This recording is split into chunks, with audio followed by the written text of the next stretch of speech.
Good morning, Stampers. Happy Memorial Day. I get the day off. Yay. Which, if you know me, never happens.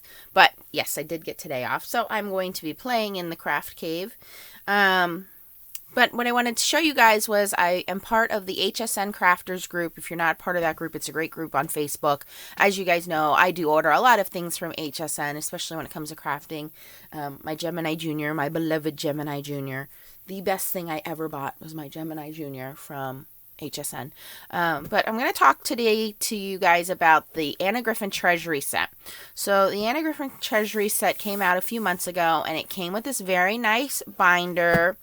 And the reason it was so appealing is because you could get on auto ship these stamps which come in the binder, and they have some very versatile designs to them. So you get a whole sheet of stamps, and you also get the matching dies to go with the stamps. And you get an inner die and an outer die. So I was part of the HSN Crafters group, and a lot of the people there were not happy with the quality of the stamps. And I had mentioned before when I did the unboxing video of this that mine was, my plastic sleeves were cracked and that these were silicone stamps. So I was unhappy with that. But I do like some of the stamps, and again, I like the versatility of the dies. So what I wanted to talk about was to make this a really quick video, not on the stamps themselves. I already have a video that explains the difference between silicone and photopolymer clear stamps.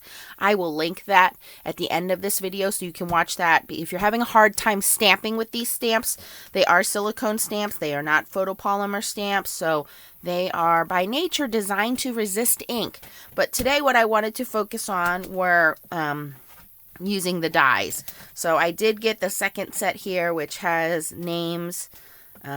If you didn't get in the mail, you should have gotten in the mail. The word granddaughter was spelled incorrectly, so they should have sent you a new one. But again, so I mean, it's a pretty neat idea for the set. I only wish that Anna had used photopolymer for her clear stamps instead of silicone. But again, it's not something we can't work with. So I am going to just grab a stamp and a die here. So let's see here. You know what? Do we have anything that says Happy Father's Day or graduation?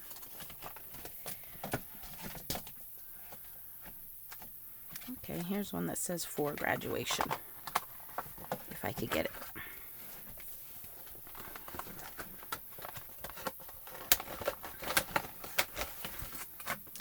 So one of the other reasons I did like this set was the versatility of the dies. Even though there are specific shapes to the dies, a lot of these dies you don't have to use with these stamps. You can use your own stamps and use the dies. So for example, the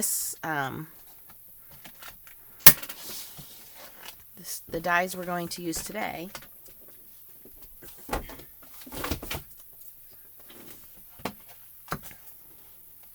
this little border die here matches with the for graduation. Oops, right here. Right, so I just have some scrap paper we're just going to stamp out on and cut this image out.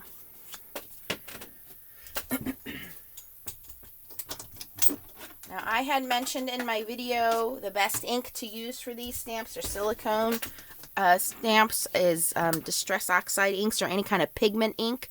If you don't know what the difference is between a pigment and dye ink, don't worry, I got you covered. I did a video on that as well, so I will link that as well for you. Just grabbing a stamping block here. If I could find one. I cleaned my desk the other day, and it's actually harder for me to find everything now that it's cleaned. Okay, so the first thing you want to do, just to give you a quick redo on these stamps, is you want to condition your stamps. And the easiest way to condition them, obviously, is to clean them off, but to take a little eraser and just lightly scuff up the stamp. It doesn't hurt the stamp. What it does is it just primes the stamp and gets it ready for stamping, accepting the ink. And if that doesn't work for you, the other thing you can do is stamp it quick with some Versamark ink. The Versamark ink also helps to fill in the pores. And just stamp that off. So that will help for the stamp to accept ink. Because again, silicone is designed to resist ink. And then, you know, if you want to do a little practice stamp to make sure that it's all lined up correctly. So you can see there. Now, the other secret is not to press down too hard with these stamps because they're silicone, they're very squishy. So it's very easy to press down and then you get this kind of blobby squished image and you're like, oh, these stamps are terrible. You want to use a light hand with these stamps. So you basically just gently press it where you want it and that's it. And you get a much better, more detailed design than a blobby stamp. All right. All right, so again, we're demonstrating the dies today, not the stamps. So there's a couple ways you can do the dies. The first way, which is the traditional way that most people do it, is they stamp out their sentiment. Let me zoom you guys in a little bit here.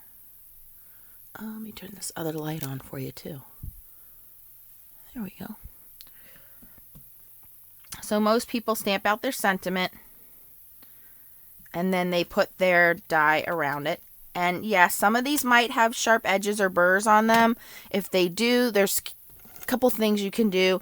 You can buy these wire cutter snips. You can get these pretty much anywhere. They are usually in the floral section of the art store, or if you can get into the general hardware store, they're just wire snips. And you can go in there and you can cut those burrs off. The other thing you can do is you can get an industrial file. And you can file those burrs down a little bit. Okay, so if that does happen, yes, be careful. They are made on a full sheet of metal, and so that does happen. You just want to cut those off and make sure when you're cutting them that you cut towards a trash can so that that burr falls into the trash can and doesn't come up and smack you in the eye. All right, so what most people do is they stamp out their image and then they put the die around it.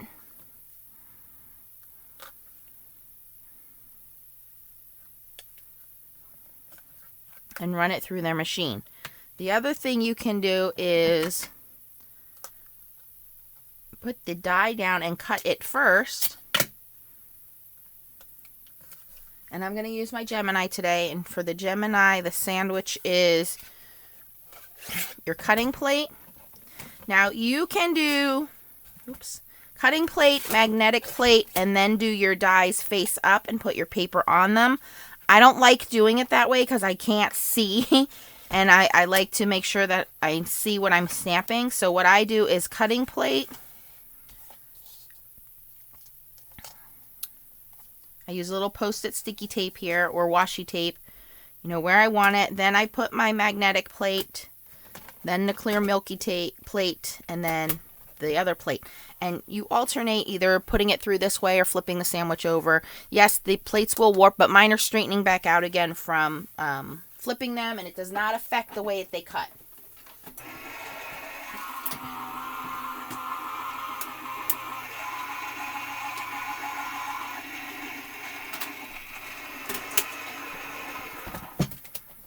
Okay, so these are the two traditional ways that people use their dies. Stamp first and then cut, or cut first and then stamp. Depending on how intricate the die is, will determine which way I normally do it. Now, for these images, because they're pretty generic, you could do either way. And I want to show you a more detailed way. So, for example, this one. Now we have this border image. We can go in now, line it up because it's clear, and stamp it down where we want it. And then we can glue our sentiment in the middle there if you want to do that. The other thing you can do is you can take that smaller one and you can cut out that center and make it all one piece if you wanted to do that, which would probably look really nice if it's lined up correctly. If you're not sure if it's going to be lined up correctly, I would just glue this in there, and that way you know it's lined up correctly. You don't have to cut that center piece out. Okay? But let's move on to something that's a little more intricate. And again, you always want to clean your stamps. I have a little spray bottle with just a little bit of Hero Arts cleaner and a microfiber towel. I don't use wet wipes because they leave a residue with the little hairs. Microfiber towel works great, and you can wash it. All right, so I'm going to put these away. I'm going to grab a little more intricate design and show you guys how I would recommend doing that.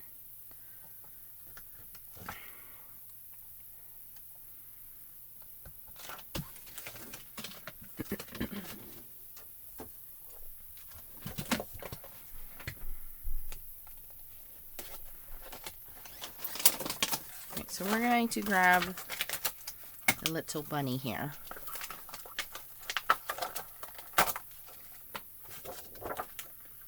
And again, because these are silicone stamps, you do want to store them in some place where it's not too hot, not too cold, away from sunlight.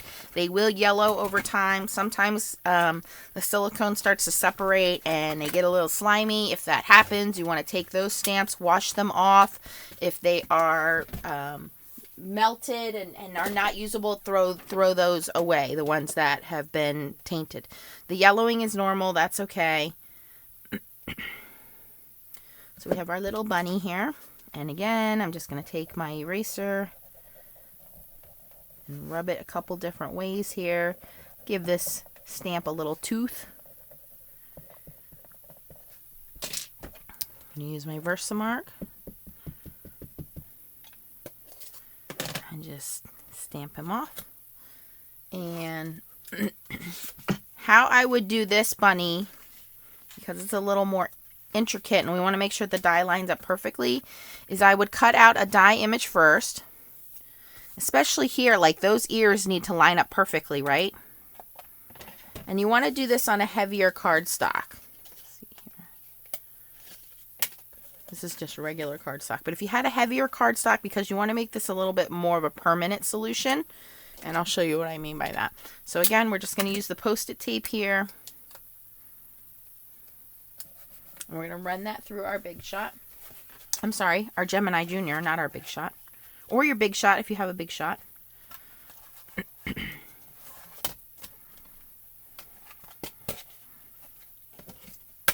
Okay, so we're going to run that through.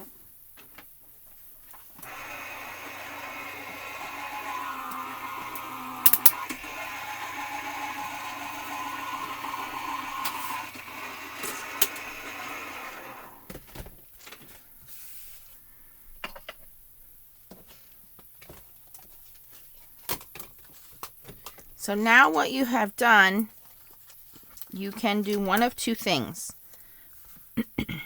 You can stamp right onto this die cut, which it may or may not line up. Even though it's clear, it's still a little difficult to line it up.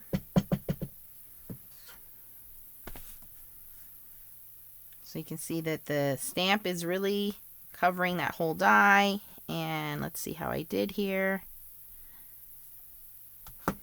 I did okay, but it's not always going to turn out that easily because this is so close. So what you want to do is, you've made a template now with this. So you can take this paper, put it down on your image or where you want your image to be stamped. Again, just use a little bit of washi tape or Post-it tape to hold it in place. Pick up your stamp again.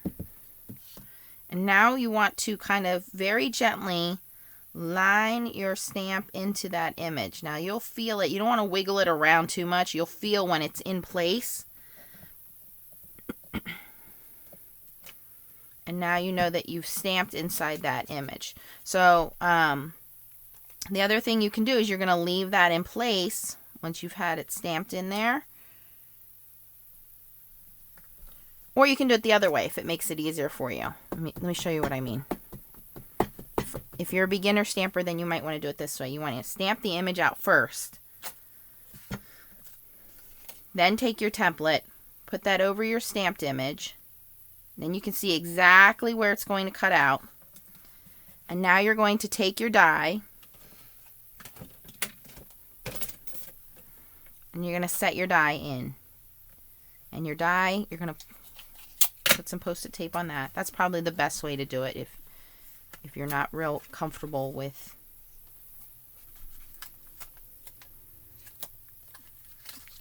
stamp it first, Put your die template on there, line it up to where you want that die to cut.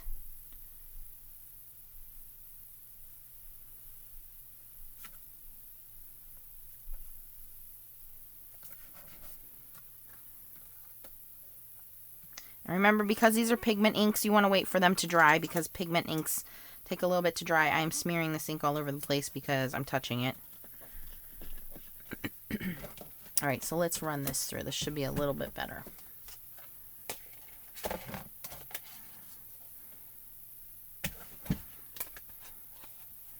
So you want to stamp out all your images first. Give them some time to dry and then go back through and die cut them.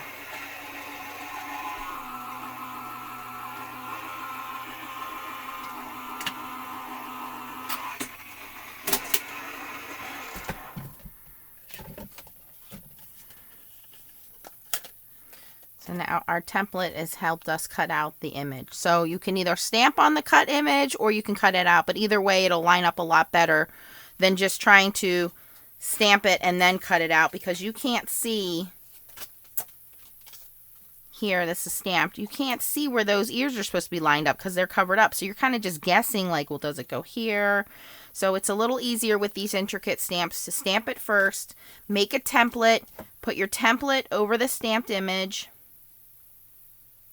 Decide where you want that. So you can see it's lined up at the top there, but the bottom's not lined up, so I can move this back and forth to where I want it. And we want to tape the paper in place. And then we want to tape the die in place and cut it out.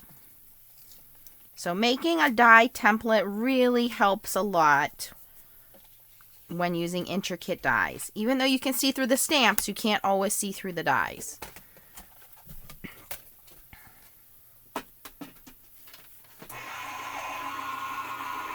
I hope that makes sense.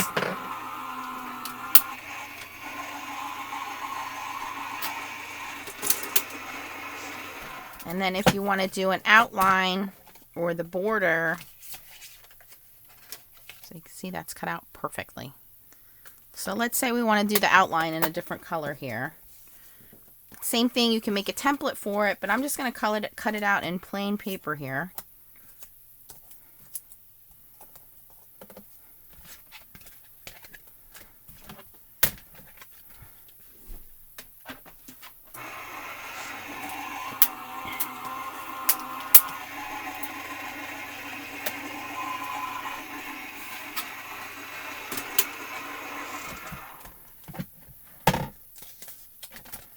And then, like I said, if you wanted to glue your image right to it, which is probably what I would do, you know, you can center it up and say, okay, that's how I like it. Or let's say you want to be a little more fancy, you would take your template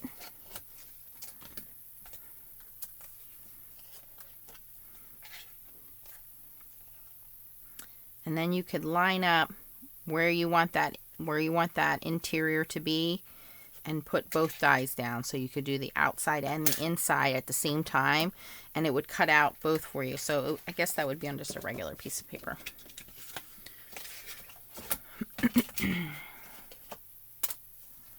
So you could do,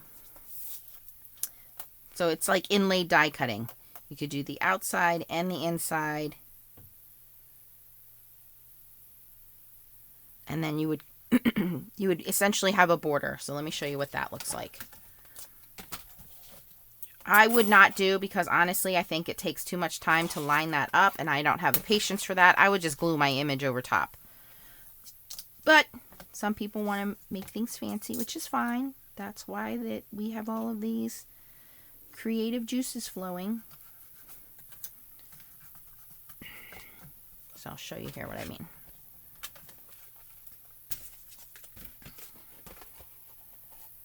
And if you have not gotten a Gemini Junior yet, yes, I would totally endorse it. I wish I had bought one a long time ago.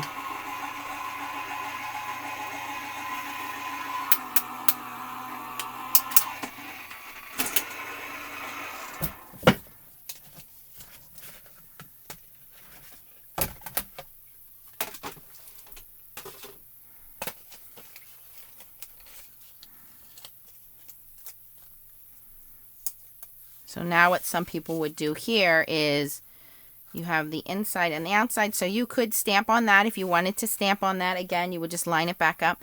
But what some people would do is take their stamped image, put that inside the border image here. And you know, because it's cut out with the same die, it's going to line up exactly. And you have a nice inlaid setup there. So it's all one layer. It's not popped up. But I would probably cut this outside layer out, you know, just like we did here with the graduation one. I would cut the outside layer out and just glue my center image on top of there. Maybe even put some pop dots on there just to give it some dimension and raise it up. So there's a couple ways that you can use these dies. So you have traditional cutting, which is just put the die on the piece of paper and cut it out. You can stamp and cut it, so stamp it and then cut it out. Or you can make a template, which is the best way to do these intricate dies. So you make your template, stamp out your image, put your template over it, and then put your die over that where you want it. Push that die into there, it won't move. Washi tape that down and then cut it out, and you'll have a perfectly placed die every single time. So I hope that helps you guys out. If you have any questions, post them below. I'm always here to help. And again, just keep in mind the best way to use these stamps is with dye ink. Pigment ink. I would recommend Distress Oxides. They come in a wide variety of colors, and there's a lot of techniques you can use with Distress Oxide inks. But I would use pigment inks. And again, you want to make sure that that ink dries before you start messing around with cutting anything, because the ink does take a while to dry, and then you could smear it very easily. So there you go, guys. Thanks for watching, and keep on stamping. Bye.